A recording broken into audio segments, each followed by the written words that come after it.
All right, so this PowerPoint, we're going to quickly just go over a few battles in the war, not too much, and then we're going to kind of discuss the ending of the war and kind of the diplomacy that was going on during the war that will create the post-war society that will turn into the Cold War.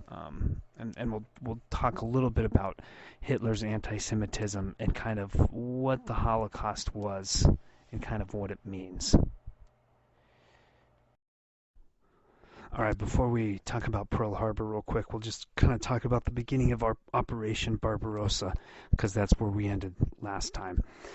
So Barbarossa begins in June 1941, and like we said, it's a 2,000-mile line of over 3 million troops, and they're all heading to the east. And Hitler's main goal was his whole idea is Germany's national destiny lay to the east, kind of a manifest destiny like Americans had when they were moving west in the country. And this whole idea of this non-aggression pact between Hitler and Stalin was all about convenience. It was convenience for Hitler, so he didn't have to worry about Stalin fighting him on his right flank when he was taking Europe, and it was convenient for Stalin because Stalin knew that the Red Army wasn't even capable of doing that.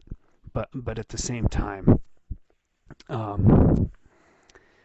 it was convenient for both. So when Operation Barbarossa starts, they move through the eastern part of Europe real quickly. It's like I said, it's a 2,000-mile line of people, 3 million troops. They head east, and in 4 days they've moved 200 miles, which is an astronomical number, meaning that nobody is stopping them, right? They're moving a mass amount of men 50 miles a day, right? And taking what they can, and burning what they can, and raping what they can, and behaving poorly, and taking the spoils of war. By the time they get to Minsk, and you can look on your map to see where Minsk is, I think it's on the next slide or the slide after, they're taking 350 prisoners a week. Okay, which is a very large amount of people, because the whole idea is for the Germans to enslave the Slavs, and that's where the word Slavs come from. Actually, they've been slaves for a long time, ever since the Vikings came down, and that's where they got their name in the 900s. And that was the whole idea, right? Hitler's moving east. That's their destiny. They're going to enslave the Slavs. They're going to kill all the undesirables. By July, they're in Kiev, almost to Kiev, which is the capital of Ukraine. And you can see on your map that's an important place, because once you get there, it's kind of a stepping stone to Moscow and St. Petersburg, which was known as Stalingrad by this time, where the major battle in the history of World War II is fought in Stalingrad. But by mid-August, they kind of realized that the supply lines were running short, because it's just such a far distance from anything. One guy wrote in his journal, "We underestimated the colossus that is Russia. When we destroy a dozen more show up." And also by mid-August, they were starting to gain casualties. 400,000 of the German army was either wounded or killed in the battle, because the Red Army had somewhat regrouped itself, and they were kind of fighting a low intensity, somewhat guerrilla warfare at this time, right? The Germans are moving through, and the Russians know the land better than the Germans, and they're kind of taking pot shots at them, but they're very, very effective. So by the end of August, the Army High Command in Germany wanted just to go to Moscow. They said, hey, let's take the center of the Soviet Union, and then from there we can winter, because the winter is coming, and then everything is going to be good. Hitler says, no, I want to go through Ukraine first, because they have all the grain. So in August, they surround Leningrad, and eventually 1 million people are killed in the siege of Leningrad, which is just an astounding number when you think about it. and while parts of the Wehrmacht are surrounding Leningrad, they're also moving towards Moscow, and they're also moving south towards the Caucasus, and they're gaining POWs and Red Army casualties by the day. And by the way, very few of these POWs are going to survive the camps because they'll be kind of entwined with the concentration camps, so to speak. And really what they should have done is probably stayed in Leningrad and just waited for the winter. But they were so close to Moscow. This is in October, late September, October. They were close enough to Moscow that the generals kind of got stars in their eyes, and that's when they headed for Moscow. This is in 1941. And the problem is by the time they started moving, the autumn rains had started. This was called Operation Typhoon. And they actually did get close to Moscow. By the way, nobody's really stopping them. The Red Army was not ready for this. They said Stalin just kind of sat and thought about what was going on for a while. He just didn't know how to react for a couple days. So the Red Army is kind of on the run. But what helps is the autumn rain slowed the Germans down. And then in November, they actually started to get snow and mud, so things started moving a little slower, and by December they were in sight of the Kremlin, which means they could see Moscow from where they were camped out in December. But that's when things really started to freeze, and that's when things just stopped working. Okay, so on the 6th of December, which is one day before Pearl Harbor, the Red Army attacks the German army outside of Moscow. Okay. So, with that, the day, December 7th, 1941, the day that will live in infamy, correct, is when Pearl Harbor gets bombed. And once that got bombed by the Japanese, Pearl Harbor got bombed by the Japanese, Franklin Delano Roosevelt declared war on Japan. And since Japan was an ally of the Germans, the next day Germany declared war on the United States, and that's when the United States officially enters the war. If you guys are interested in it, there's a lot of speculation that the United States government knew that Pearl Harbor was going to be bombed, but they were tired of being isolationists, so they allowed it to happen. Now, I'm not saying this is true. I'm just saying there's a lot of speculation out there, and it's very easy to find stuff on the internet, and you can't believe anything that you read on the internet. But it's kind of an interesting topic for somebody if they want to write their PowerPoint about it using real facts, not facts from, like the Jewish conspiracy website or things like that. But there is some evidence that they may have not known that they were going to bomb that day and with that power, but there's definitely evidence that the United States military knew that Japan was close, and they knew that Japan was going to try something. They just necessarily didn't know what that would be. So Pearl Harbor happens December 7th, 1941, and so that's when the United States enters the war.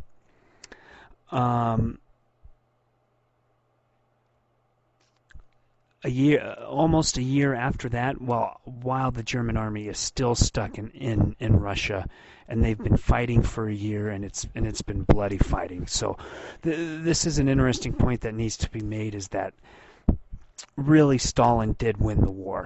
There's no question about it. Once the United States comes in, the German army, by the end of 1941 into early 1942, there's ample evidence that the German army and Hitler and Goebbels and Himmler and all of these guys knew that they had lost the war. Unfortunately, that's when all of the real nasty killing started. And the war still went on for another 4 years. Now, I'm not saying the Americans didn't have a lot to do with winning the war, and they did, and so did the British, and so did the French resistance. But when Stalin sits down at the table with these guys, and he says, I'm the one who won the war, he has a lot of legitimate reasons why that is true. He's kind of the guy, or Russia, or even just kind of the geography of Russia, or the Red Army, more to speak, is the reason why Hitler and the Wehrmacht really broke down, is because they spent all their time in Russia fighting and dying, and they lost kind of sight of what was going on in Western Europe. But beside the point, a good example of that would be Stalingrad. The Battle of Stalingrad was in September 1942. And so by this time, the Red Army and the Soviet Union had really built up a resistance. Okay, so they know what's going on, and they know that Hitler is coming through, and they know that he's taking food, and he's doing whatever he can, and he's trying to create a society, and he's trying to enslave the people of the Soviet Unions. And this is another interesting point that needs to be made, is this is a war of ideologies, right? This is a war of communism versus fascism. These people hated each other, and then there's also the ideology of democracy mixed in as well. Okay, democracy is an ideology, so you have to understand that this is hatred, and this is like, these people are trying to ruin each other. Stalin and Hitler are trying to end what the other person had. Okay, they're both trying to take each other over. So so after they weather the winter, and the German Wehrmacht still in Russia, or the Soviet Union, they go and they try to take Stalingrad, which is what used to be St. Petersburg. And this is a siege that lasts 200 days, and over 2 million people are killed. I think the movie Enemy at the Gates with Jude Law and Ed Harris and their snipers, that's about the Battle of Stalingrad. This is one of the longest and deadliest sieges in the history of the world. And the Germans never had to fight like this. This was 24/7 fighting all the time. This was kind of how it would be if you lived in the trench warfare, if it was just bombing, artillery bombing, back and forth all night. That's kind of what the Battle of Stalingrad was. There wasn't really ever a stop to it. They just kept fighting and fighting and fighting, because it's a siege, right? So they would try to take the city and they would fail. So then the Red Army would push out and try to push the German army back, and vice versa, right? So it was just a continuous fight. And this is when the Russians really start buckling down, because they know, like, we're defending our lives now. And the main reason why Hitler wanted to take, and the German army wanted to take Stalingrad, is it's an important city on the Volga, and it would cut off the USSR supplies from the Caucasus. And the Caucasus are Georgia, Armenia, Azerbaijan, Chechnya, those places. And those places down there have oil, and that's how the Soviet Union gets most of its oil, is from those areas. So the German army is trying to cut the Red Army, cut their oil supply off.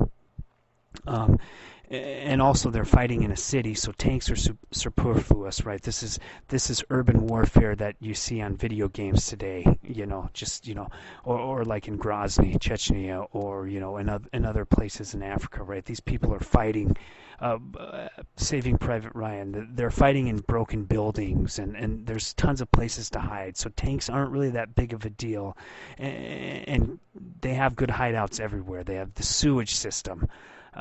There's all kinds of nooks and crannies in a city where you can hide, and nobody had ever really fought like this before, okay, in such a large city that had been totally destructed, with all of these places to hide. And so the Battle of Stalingrad is very important, because eventually the Germans give up and they leave. And so after the Battle of Stalingrad, in 1943, that's when everybody knows the war is over. But the whole reason for Operation Overlord is what we would call D-Day, is because of what was going on in war diplomacy. the war diplomacy is very simple. The three main guys, Stalin, Churchill, and FDR, they met in three different conferences. Actually, the last one, Potsdam, in 1945. Harry Truman will be there because FDR had died because he had polio. So and Potsdam is when Truman tells Stalin that the United States has the atomic bomb. But anyways, the reason why there was an Operation Overlord is because of this war diplomacy. So the three meet in Tehran, and this is when they come up with the idea of Operation Overlord, and they also come up with the idea of unconditional surrender. This is very important. They said, hey, we are not going to have another Versailles Treaty. There are going to be winners and there are going to be losers. And the winners are going to cut up the earth, cut up the world, and we're going to try to create peace. And we're not going to stop until the fascists are done. All right? There's no going to be... Germany is not going to be fascist by the end of this war. Italy will not be fascist, and Japan will not be fascist. The only people who remain fascist are Spain, and that's because Spain didn't really get into the war. So they're kind of left alone. So that's what they talk about at Tehran. At Yalta, Yalta is going to be about FDR asking Stalin for help in Japan. This is after they knew that Yalta's after they knew that the Germans were going to surrender. So Roosevelt says, "Hey, we're still fighting a war in Japan. We need your help." And Stalin says, "No." He says, "No, because I'm not going to let go of Poland." And Roosevelt says, "Well, we're going to want a free Poland. Poland's always in the middle of everything because they're in between Germany and Russia." And Churchill says, "Well, okay, how about this? Why don't we let the people elect who they want to in Eastern Europe, and we'll just see where it lies." Stalin says, "Okay, we'll do that." And eventually he'll just overturn everything, every election, because he has power there. Also in Yalta, this is when they decide to cut up Germany, which you guys know, Germany was cut into four pieces for the victors, between the United States, the French, the British, and the Soviet Union. And then Berlin is completely in the Soviet Union sector, but then Berlin, the city itself, is also cut into four sectors. So that is at Yalta in February 1945. That's when Germany gets divided and cut up. And Stalin says, okay, at Yalta, Stalin says, okay, I'll allow a free election in the East, on the Eastern blocks, and once Germany is completely defeated, I will invade Japan 90 days after that. Okay, so he says, which is an interesting thing that we'll discuss a little bit before that. Also at Yalta, they disarmed. They said, we're going to disarm Germany, and Germany is not going to be any type of military nuisance once this war is over. We're taking the guns out, and we're going to make sure they stay out. Okay, so that's at Yalta. At Potsdam is in July 1945, and this is basically when the war is close to being over. This is when they partition Vietnam, which will wreak havoc on America later. They dearm, demilitarize, anything you can think of with Germany and Italy and Japan. They just take all the losers. They just take all of their guns, ammo, tanks, ships, planes, etc. out. They talk a little bit more about Germany in July of 1945, and excuse me, in 1946 in Potsdam. That's when Truman says we have the bomb. But anyways, before we kind of got ahead of it, but I just kind of wanted to show you what was going on in the war diplomacy, and it all mattered what was going on in the war. All of these are going on after the Battle of Stalingrad, and after they realize, even though the war goes on for another 2 years, that they know the Germans have lost, and the Germans know it too. Okay? and then it really starts hitting ahead with Operation Overlord, which is D-Day for us, which is June 6th, 1944. A few numbers. Operation Overlord was a 12,000 plane airborne assault, and then it was preceded by an amphibious assault involving almost 7,000 vessels. If any of you have seen Saving Private Ryan, that's D-Day. Nearly 160,000 troops crossed the English Channel. More than 3 million troops were in France by the end of August, which is a large amount of human beings. Once they get into France, the Battle of Normandy lasts for about 2 months, and it concludes with the closing of what is called the Falaise Pocket on the 24th of August. And by the 25th of August, Paris is liberated, and the Germans retreat across the Seine. And by the 30th of August, 1944, Germans had left France, and 6 months later, Hitler commits suicide, April 30th, 1945.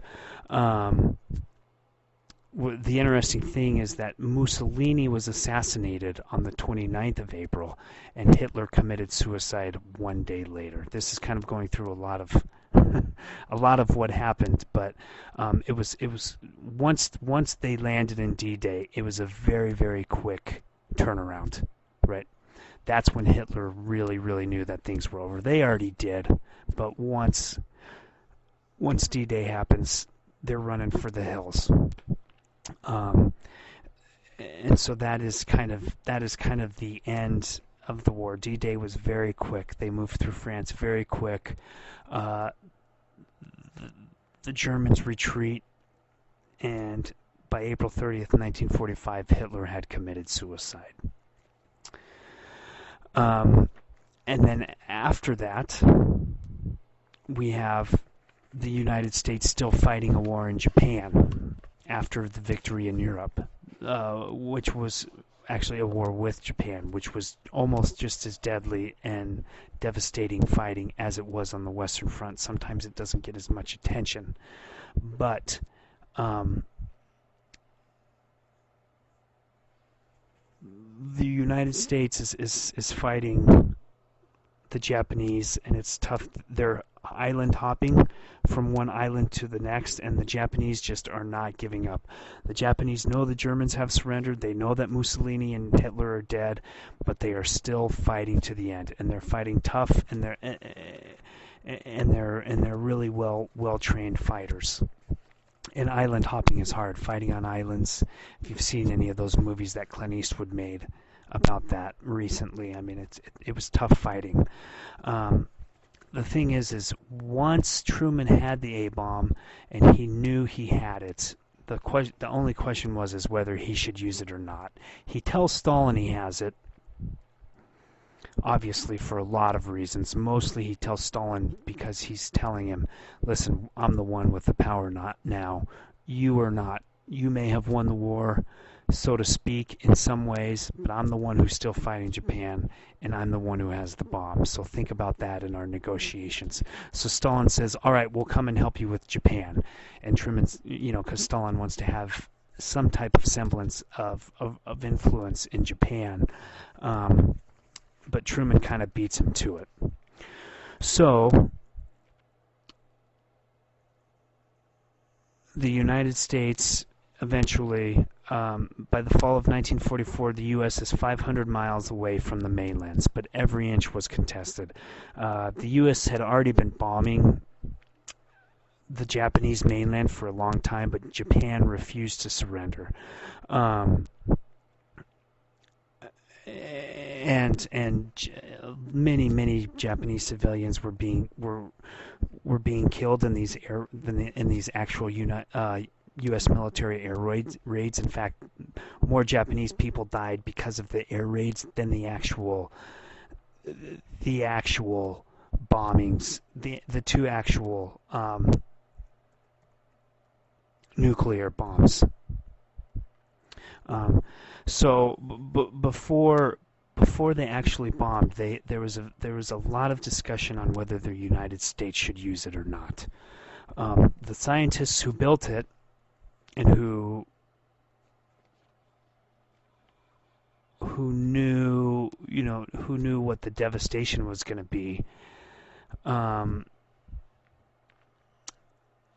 they kind of had the argument they actually didn't want to use it. But they also said, yes, it will end the war. But what we need to do is we need to try to tell Japan that we have it, so they'll surrender before we have to use it. These scientists, they're saying there's no limit to the power that we can make with these things. We can kill a lot of people with this. But they say, the nation who starts using these type of materials has to bear responsibility for what happens afterwards. The problem for Truman and the other side is that they knew Japan was not going to surrender. Now, there's some evidence that they were trying to, but it was very low-key, and nobody in Japanese society really wanted to say they were surrendering. None of the military did. So there's evidence that maybe they were trying to, but it wasn't out, right out saying, okay, we'll stop fighting because we know you're going to bomb us, type of thing. It wasn't public.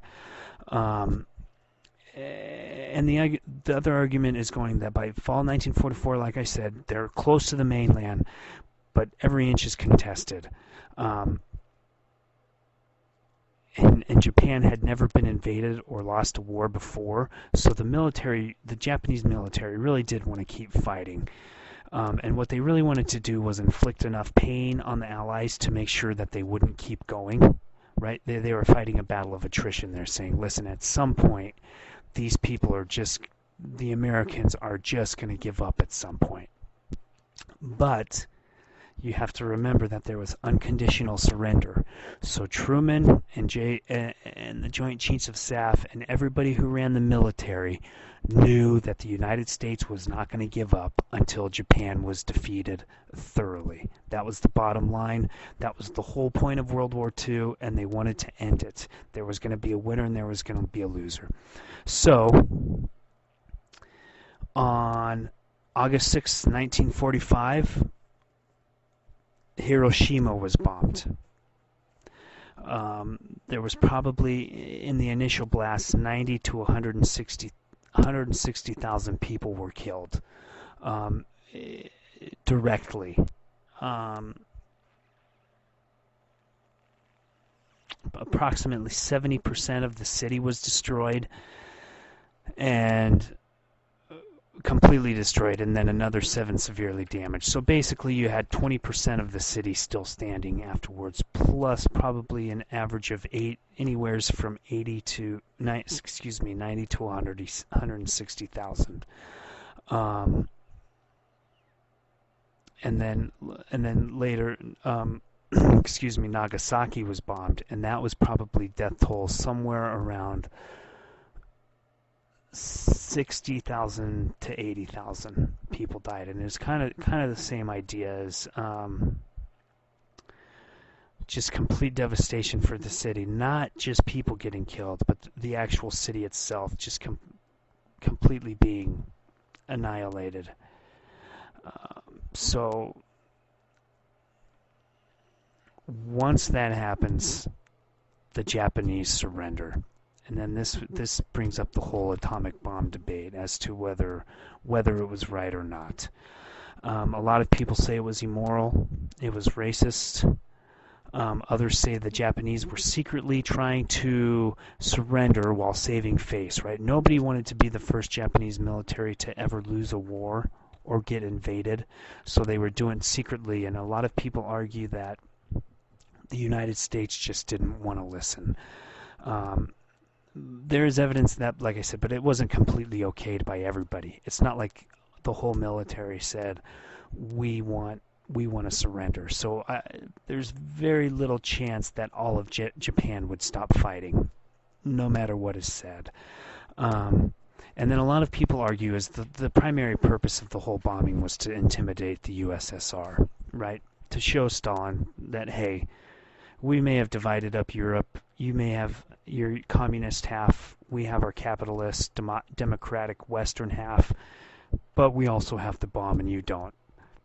So you kind of have to listen to what we say. So there's kind of the arguments for the bad side. There are actually arguments for the good side. It's the military estimated, and this is probably fairly accurate, that it probably saved close to 500,000 U.S. military men's lives in casualties, whether being wounded or killed, because fighting for Japan would have taken its toll. The United States military would have had to send millions and millions and millions of men into Japan to make sure it had taken over. Not only that, it was a speedy end, so it probably saved close to 500,000 to a million Japanese lives as well, right? A lot of people were going to die once the U.S. got on mainland Japan and just inch by inch fought their way to Tokyo and to eventually take over Japan. And then there's, which these are pretty accurate numbers.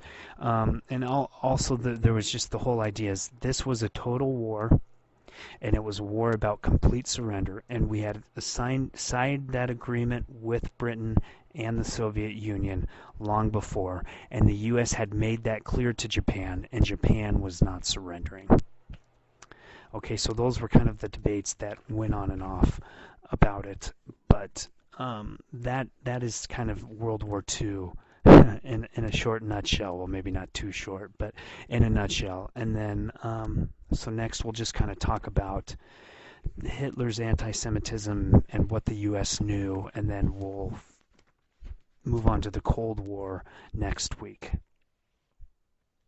All right, real quickly, here's just a map of kind of the movement of the war. And as you can see, Stalingrad's a very important place because it's right north of the Caucasus. And then you can see Leningrad, where it was sieged, also an important place. You know, they're just trying to surround Moscow. There's not a good picture of where Smolensk and Kiev are, but they're in Ukraine.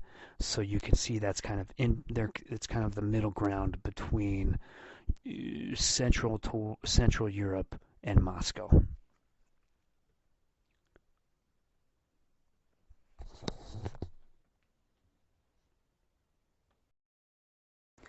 All right, so this slide we're going to talk about Hitler's anti-Semitism. It's important to point out that he did not win the elections and become the leader of Germany on an anti-Semitic platform. It was all part of the... It was just one facet of the whole Nazi Party platform. Most of it had to do with economics, and that's why he won. But anyways, his anti-Semitism was gradual.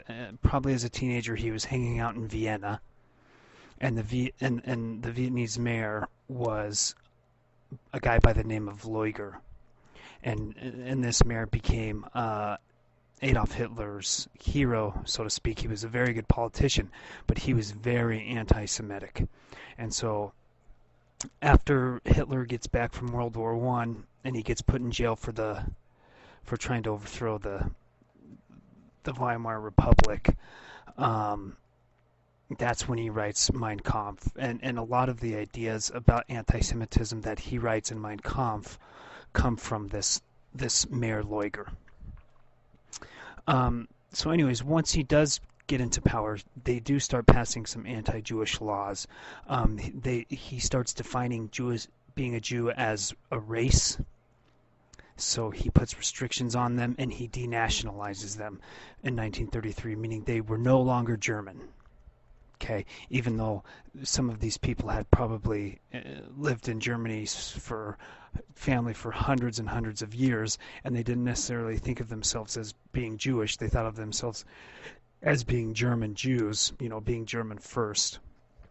And that didn't matter to Hitler. He denationalizes them.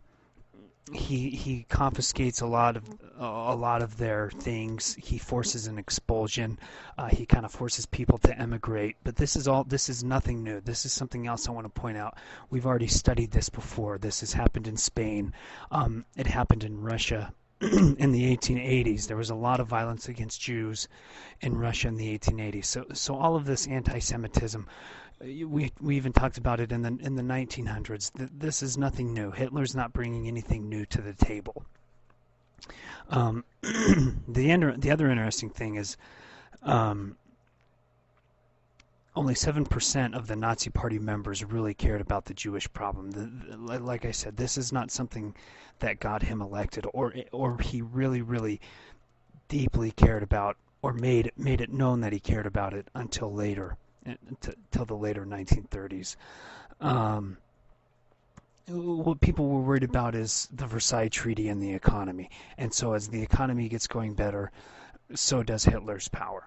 And meanwhile, Jewish people in Germany were in three camps. Either you became a Nazi, you were anti-Nazi, so you would probably be considered a communist, or a Jewish person, or you were just waiting for it to blow over. There's a lot of people in Germany at the time saying, well, sometimes Hitler talks about Jewish people. A lot of people are leaving, but there was a lot of people who stayed and just said, well, he can't be in power forever, and he's not going to be in power that long, and something's got to give. Unfortunately, for most of them, they were wrong about that. But in 1933, there were 500,000 Jewish people in Germany, and by December of 1939, there were only 200,000.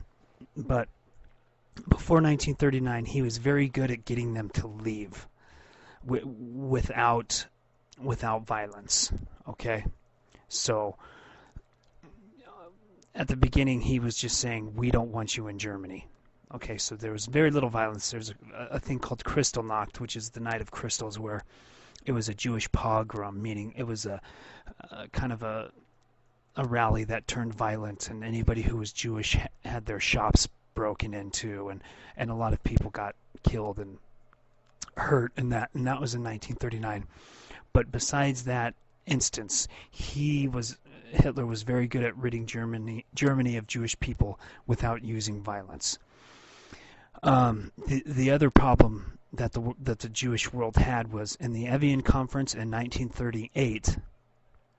All of the big nations were there, and even the United States, and they all concurred that they did not want any of the German Jewish people to immigrate into their country. All right, so the world knew that there was something going on in Germany, and that Hitler was kicking Jews out of Germany, but they did not know what the extent it was going to go to, and nobody really wanted them to immigrate. In fact, the United States had turned boats around that were filled with Jewish people. They sailed all the way across the Atlantic Ocean, got there. The United States government would not let them in, so they had to turn around and go back. But it's not just the United States. This happens around the world. Nobody really wants them. Okay. And there's people who kind of explain what happens next. The Holocaust explains the Holocaust in two ways. There's the functionalists and the intentionalists. Now, really up until 1942-43, the anti-Semitism was really based on what the traditional economic and social restrictions that Jewish people had gone through throughout history. Okay.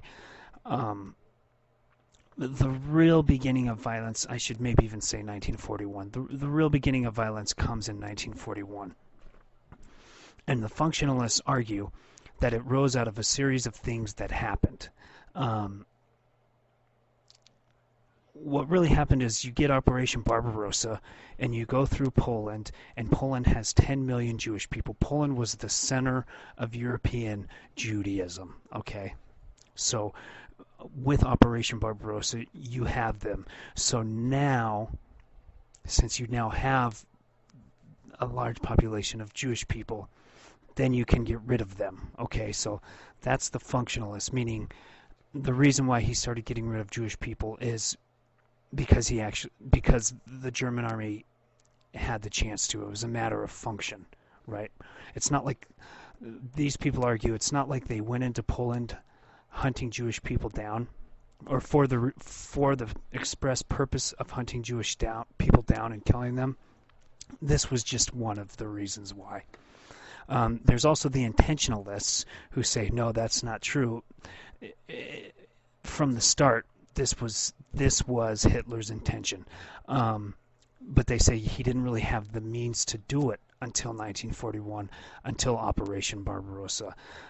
They say, he had a 20th of January 1939 speech when he says, the war had already started, and this is when he says that in the next war, and he's talking about the war that was going on, the beginning of World War II, all the Jews will be eliminated, he says. And so these intentionalists says that Hitler used the cover of war to get things done. Okay, and the whole idea is they say Hitler was thinking no one will notice all the Jews are gone once we win, right? And Hitler in this speech he also blames them for starting this war because of the Versailles Treaty, and then he blames the Bolshevik capitalist Jewish cabal for getting Germany stuck in the rut after the Versailles Treaty and for the after effects of it, right? So his whole argument in this speech is no, all the Jews are going to be gone. Nobody's going to care that much, even if they say they do. And thirdly, it's their fault that we got the Versailles Treaty and we have World War II in the first place. Okay, so those are the two arguments: intentionalist versus functionalist. But there is no question that once he got into Poland, things really, really start to look bad for the Jewish people. All right, so now we're going to talk about the Schutzstaffel, the SS that you guys know of, and the actual camps. And then on the next slide, there is a map of where the camps are, most of whom are in Poland, which brings up an interesting topic that we'll touch on a little bit here. The SS was originally Hitler's bodyguards, loyal to him, not the German army. They are not part of the Wehrmacht, which is the German army. And these are the guys, they're fit, they're loyal, they're German, and these are the guys that overlooked the death camps. Underneath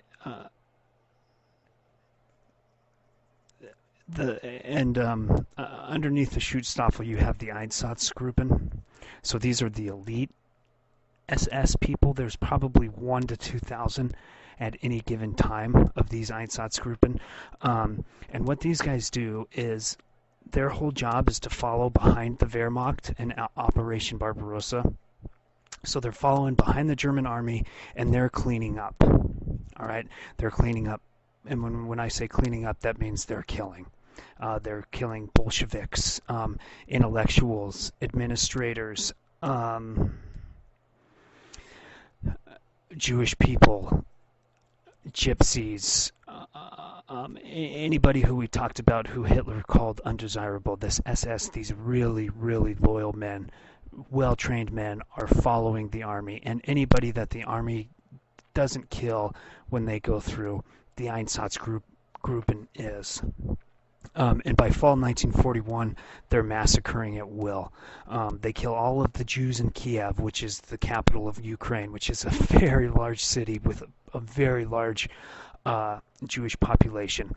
They get almost all of the Jewish people in Riga, which is the capital of Latvia, which is a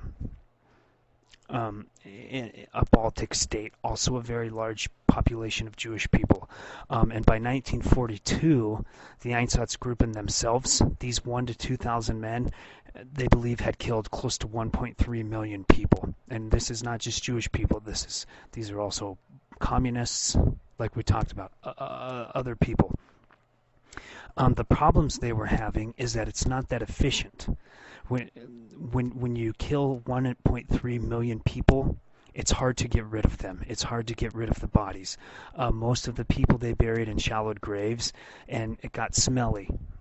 And it was obvious that that they were murdering these people. Not that they cared that much, but you still didn't. Nobody wanted to leave signs that you were killing that many people, and you could just see it throughout the land. I mean, that is a lot of people they've killed, and they had no real good way of disposing of the bodies. Um, so that's when you get the Sonderkommando, and these are the people who come in and they exhume and then they start burning the bodies. Um, and the Sonderkommando become very important once the Germans start losing the war, because then they're trying to get rid of any evidence at all that they massacred all of these people, because they know at some point they're going to lose the war and people are going to realize what happened. So they're trying to get rid of as much evidence as they can. And so the whole reason why the death camps were created was it was purely based on efficiency, right? It was the most effective way to get rid of as many bodies as possible. Okay, so the whole reason why they're built is because the Einsatzgruppen was killing so many people they could not get rid of the bodies. And that's when at Wannsee, which is a meeting in January of 1942, basically the head 15 guys of the Nazi Party in the German army, people with like Eichmann, Heydrich, Himmler, a lot of the I should say infamous Nazis, they all meet together. Hitler was there, and they say, what can we do? We need to make this more efficient. And so they come up with the idea of death camps, and it becomes scientific. All right, they're looking at this scientifically, and they need to replace the Einsatzgruppen somehow. They also wanted to replace the Einsatzgruppen because they wanted the Einsatzgruppen to start fighting. Okay, you get Mueller, is also the head of Gestapo, and so this Wannsee meeting is really where everything comes together. Earlier in 1939 and through 1941, they had Action T4, which was a facility site that they used. This is a little graphic, but they used human guinea pigs in this 1939 to 1941, and they were using gypsies and mentally disabled and Jewish people and people with dark skin, and they were using them to see how you could kill them most efficiently. They called these people incurables. The excuse was that their life was unworthy of life. Very social Darwinistic ideas, right? You all know what Hitler was about, or you've heard of him in this context. And so, at this Action T4 facility, they killed about 70 to 80,000 people in 2 years.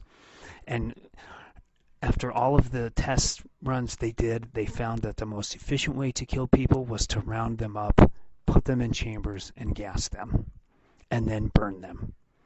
Okay, so this is where you get the idea of Dr. Death. I can't remember the guy's name, but if you want to look him up, he was a very, very disturbing man. Anyway, so back to the death camp. So a few months after Wannsee in 1942, the camps start getting put together. Usually they usually put them near large towns because you needed railroads, right? Because that's how they transferred a lot of the Jewish people, was by railroad, and you needed a population concentration. Now these death camps were not political prisons like Dachau. Dachau, I don't know if you've heard of or not. That was a political prison. And almost 80% of those people who passed through there eventually got out. There's a difference between a political prisoner camp, a working camp, where they made people, that's what Stalin was very good at, is using his own population, sending prisoners somewhere and making them work, building stuff. And then you had death camps, and the death camps were the Reinhard camps, and those were built specifically for killing people. There was no work being done there, okay? And these weren't political prisoners. These were Jewish people and anybody else they could find that these incurables and undesirables. And so these Reinhard camps, named after Reinhard Heydrich, this guy on the top right here, he was the somewhat of the brains behind these things. These camps were like Belzec, Sobibor, Treblinka, Auschwitz. Maybe some of you have heard of some of those camps. Those camps are Reinhard camps. And they were made to annihilate people in two ways. Some, when you got there, you were selected and killed immediately. These were pre-Auschwitz camps, so they're still really trying to see how to do it. Right? They know that gassing, but they've never tried to kill this many people so quickly all at once. So they're still trying to figure out what's the best way to kill them. So one way is they selected them, they killed them immediately. But once again, they found out asphyxiation worked best. And the best way to asphyxiate people and the quickest and the cheapest was with Zyklon B. I don't know if any of you have heard of that. That is going to be the main killer in Auschwitz, which is one of the largest camps of World War II. But the first three camps, Belzec, Sobibor, and Treblinka, all they used was engine exhaust, which is they just put people in a room, they turned on a van, they put a pipe in it, and then they just piped the engine exhaust into the room until everybody was dead. So it's, even though it's scientific and they've done a lot of research, the first three were just death by car exhaust, really. The second way is that they would make you work and then they killed you. When I say there's no work being done, what I meant when there's no work being done is they're not building anything. What they would make you do is dig the trenches and bury the bodies, right? Or a lot of times they would look through people's mouths and pull out all the gold teeth that they had. You had to look through people's clothes. Force people who were having a hard time, because they kind of understood what was going on, forcing people into the camps. A lot of this was done by Jewish people because I guess it's just an idea of survival. The longer that you felt that you were useful, probably the longer you felt that you were going to live, which is a very interesting concept, kind of like Lord of the Flies concept, right? So those were basically the two ways that you would get killed.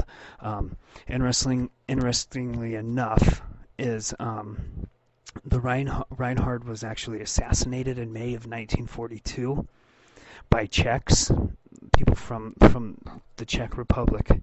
Well, I guess it was Czechoslovakia back then. But and when Reinhard gets assassinated, the SS goes on a killing spree.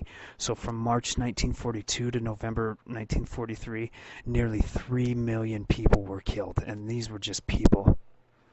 You were not safe. It wouldn't matter who you were. If you looked at the SS wrong, it's just this whole idea of if an SS officer got killed in the war, and they knew which town these people came from, or if they got killed in a certain town as they're moving through Eastern Europe into Russia, what they would do is they would line up 100 men, and they would shoot 100 men for every one German officer that got killed.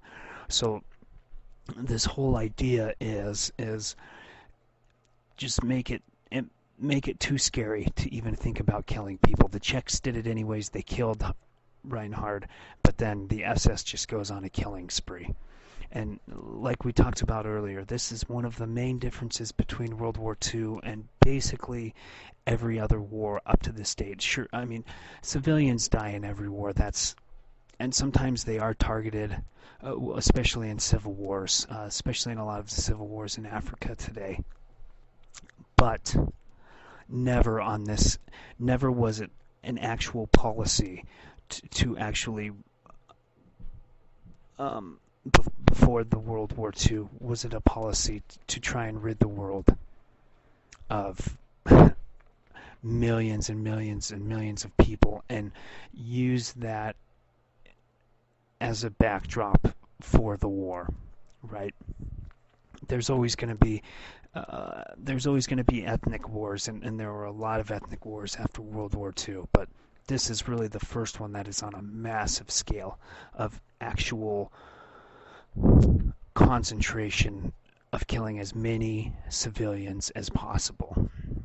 Um, so, real quickly, how they work. Um, we also have to mention by 1942, end of 1942, early 1943, the German army knew that they were going to lose. Okay, there's ample evidence in journals, military documents.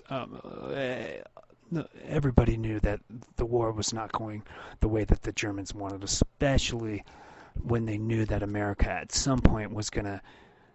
America entered the war in 1941, but they really didn't build up a good force until a couple years later. So that's important because for the next 2 years, it was almost their job to kill as many people as possible, even though they knew they had lost. All right, so it almost makes them more ferocious as opposed to less ferocious, which is an interesting point. So how the camps were run, usually there was probably 20 to 35 SS per camp at one time. Especially in the Polish camps, there was probably 90 to 150 Ukraine guards who were volunteers.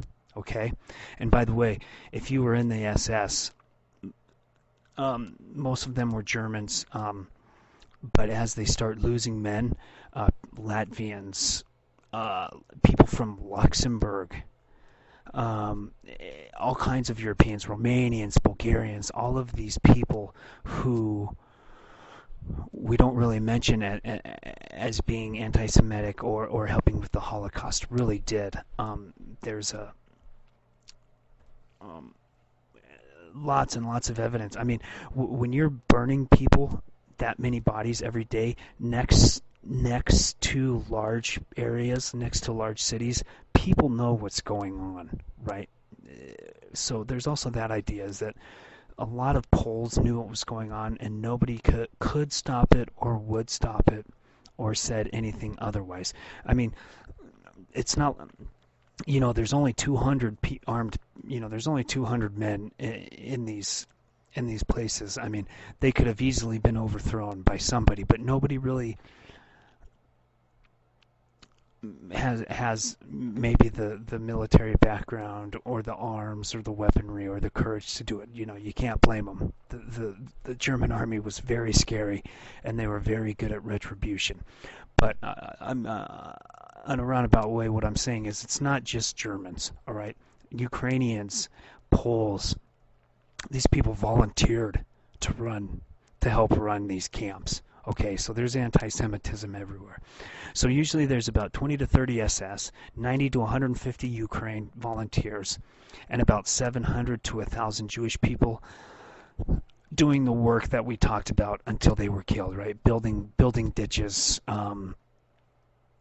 taking clothes off, getting all the gold, finding where people are hiding all their valuables, that kind of thing.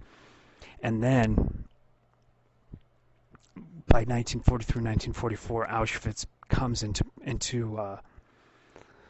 form, and they're burning nearly 20,000 people every day.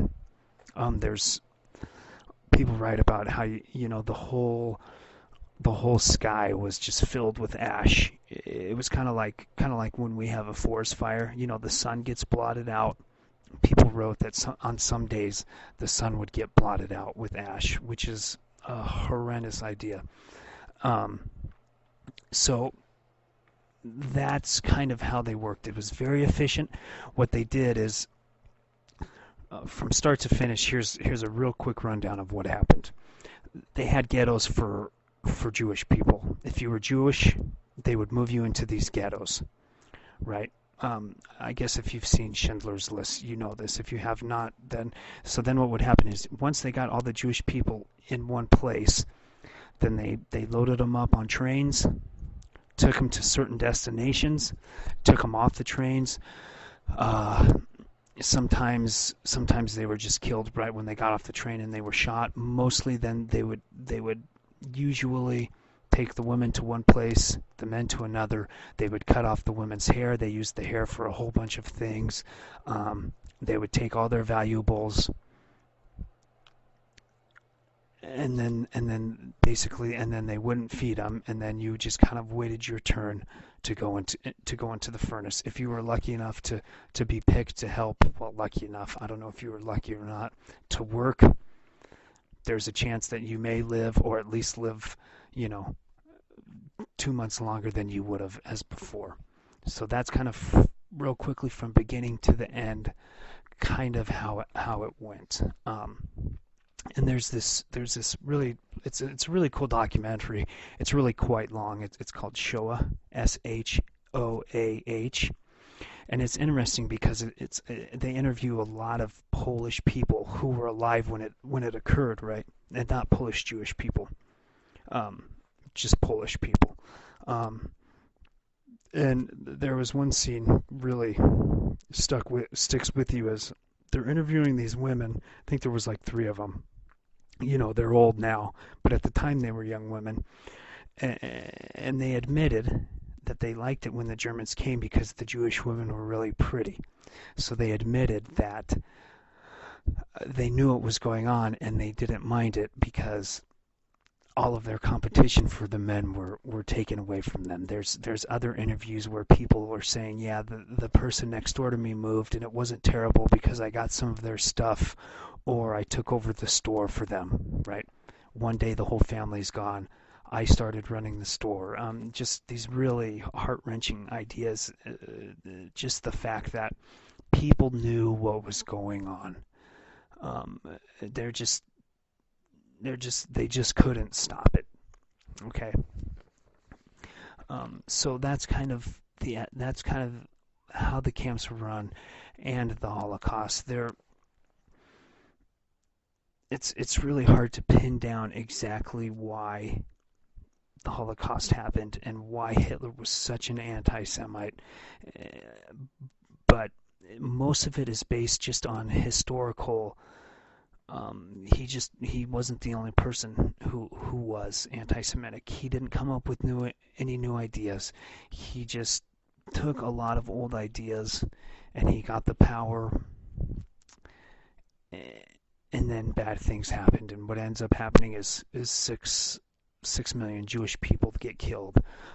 Millions more of non-Jewish people get killed. At the same time, in the Soviet Union, you have Stalin, who's um, you know, purposely not feeding millions of Ukrainians and people in Central Asia, and so they're dying left and right as well. So World War II is a time when a lot of civilians um, are targeted on purpose, and a lot of them lose their lives.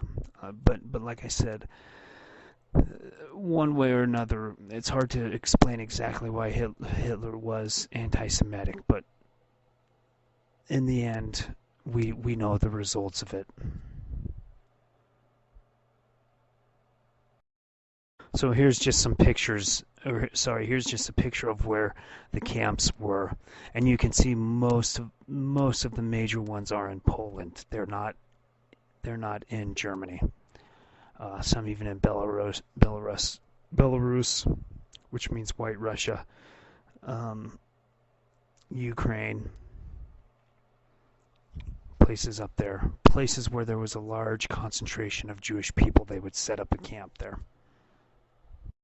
All right, so lastly, we're going to discuss kind of what or what not the U.S. knew. We already talked about Evian in 1938. It wasn't just the United States, but most countries got together and said, we do not want the Jewish emigres from Germany. But the whole question is, when did the U.S. know exactly, and what did they do? Obviously, Polish people know. Germans knew. Stalin knew. Anybody who lived anywhere, Jewish people were getting killed in the Balkans as well. I'm sure Mussolini knew because they're buddy-buddy. Franco knew. I mean, Franco knew because he actually hid Jews from Hitler. Uh, the, the Catholic Church knew, and there's a lot of arguments about why the Catholic Church didn't stop this. Some guys did, some bishops tried, some bishops didn't. It's a whole big controversy. But anyways, the question remains: when did the U.S. know, and what did they do about it? There was a German Jewish guy named Ed Schulte in 1942. Who was a Nazi sympathizer. Okay, so he becomes a Nazi before the war started, but he just can't take it anymore. And so, since he's a Nazi party member, he leaves for Switzerland, and he contacts in Switzerland a guy named Gerhard Reiner. Reiner was part of a World Jewish Congress, and Ed Schulte tells Reiner in Switzerland what is going on and what is about to happen. He sees all of these Jewish people getting put into ghettos. He sees them being let off. He actually doesn't see a camp with his own eyes, but he hears rumors, and he can see for himself that one day people are here and the next they're gone, and then they never come back, right? So something is going on. So Reiner goes to the UK, and he goes to the United States, both the UK and United States Embassy in Switzerland.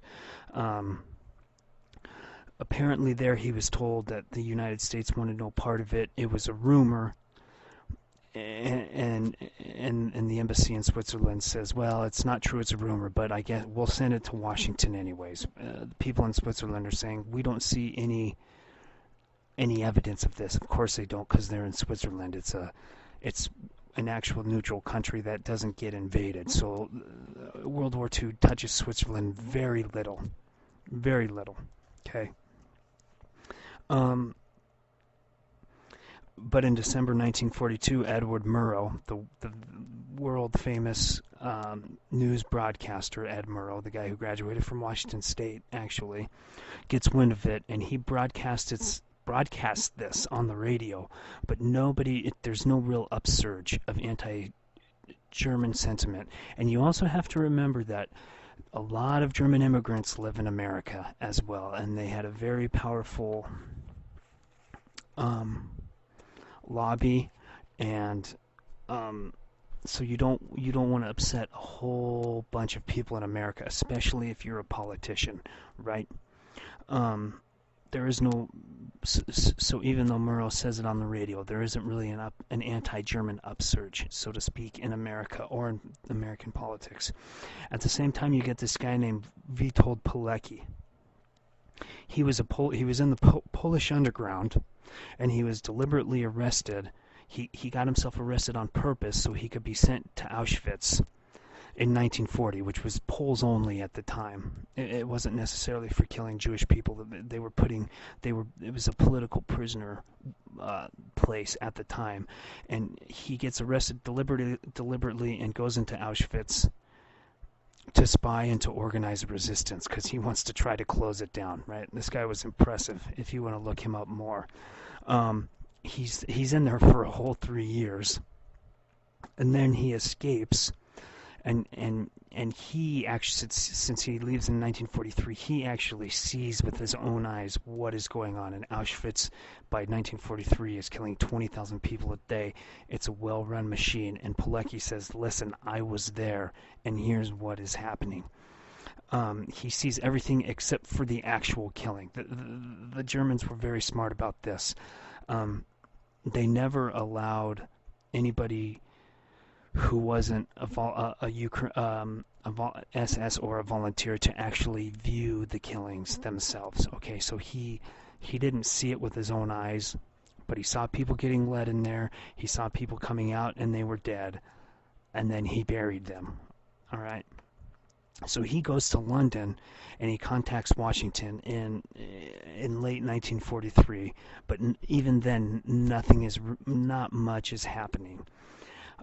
There's also a guy named Jan Karski who was in the Warsaw Ghetto, which is, like I said, the center of European Judaism is in Poland, and so they create this ghetto in Warsaw to round up all of the Jews, so they know where they are, and so they can take all their stuff, and it's easier to put them on the trains. And this Karski escapes from the ghetto, gets caught, gets sent back to the ghetto, gets sent to Treblinka, escapes there, goes to Belzec on purpose, looks to make sure he has enough proof. He can smell the burning bodies and see the ash of humans' remains. They were actually covering the earth. Okay.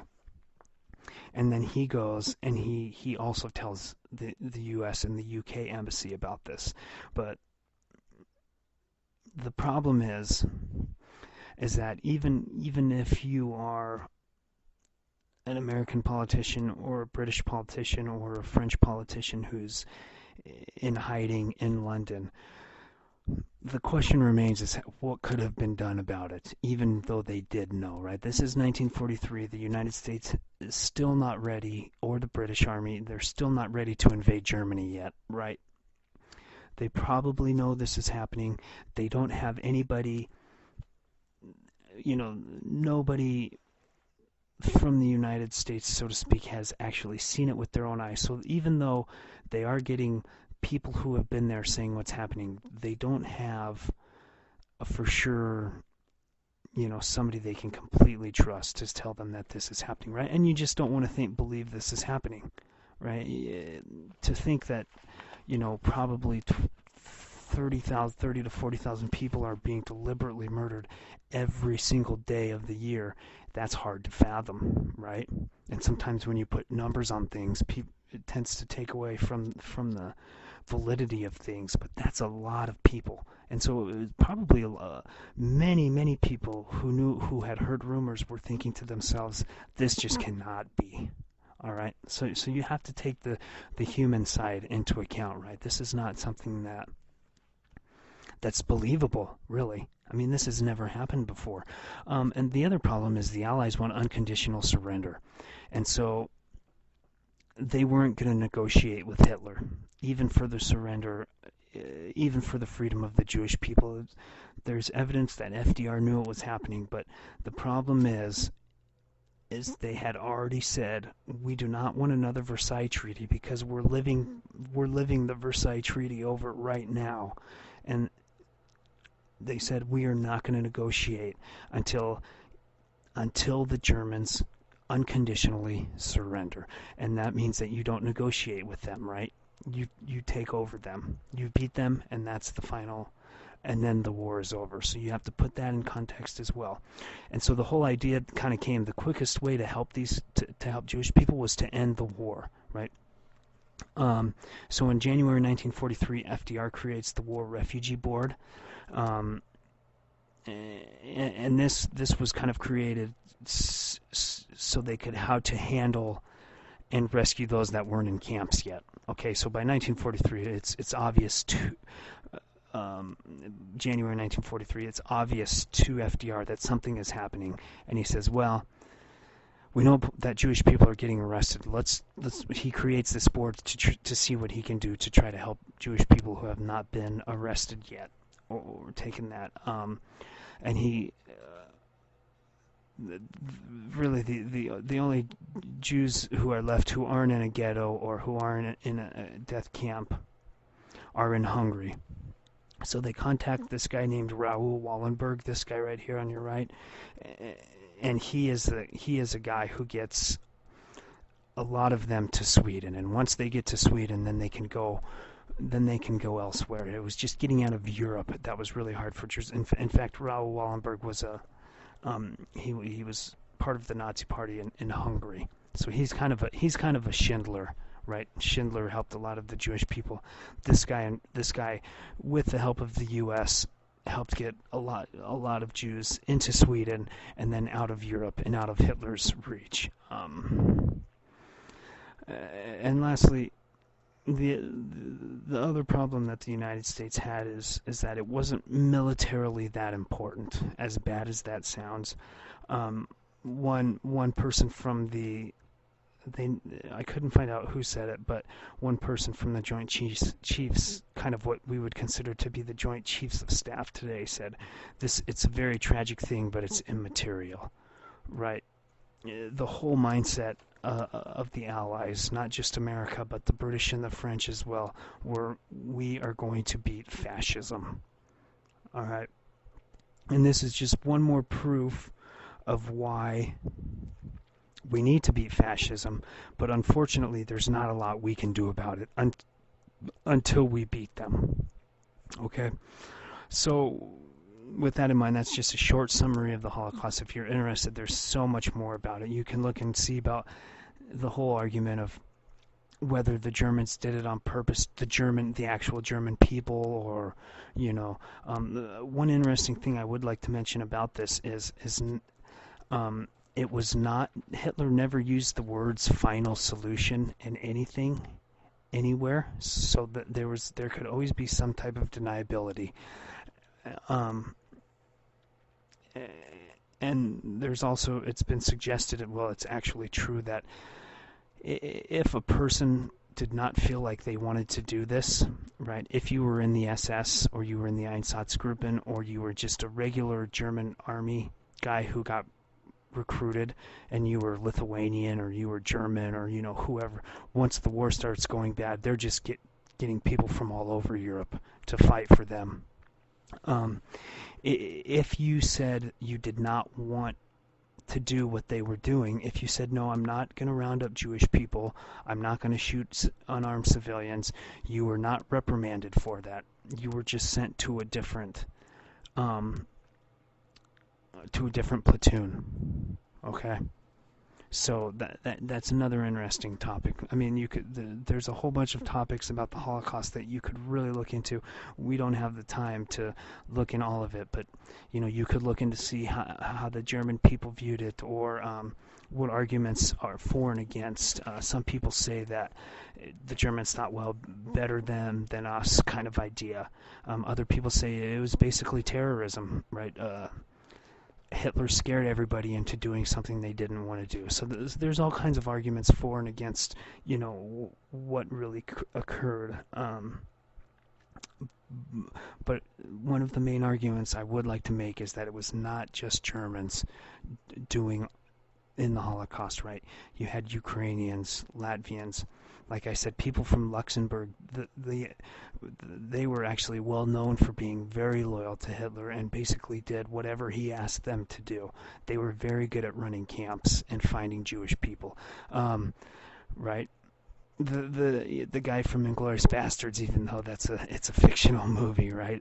I mean, Hitler doesn't get blown up in a movie theater, but that guy's probably Austrian, probably not German, right? So Bulgarians, Romanians, Croats, Serbians, a lot of people were involved in this, and a lot of people did a lot of bad things. So I want you also to think that it's not just Hitler and it's not just Germans. Hitler takes this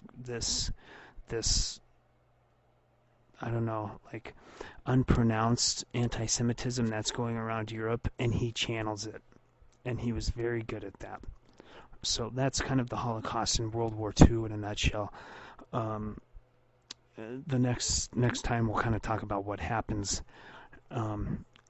with the peace treaties, and then how the world kind of gets divided into capitalism versus communism, or a lot of people say democracy versus dictatorship.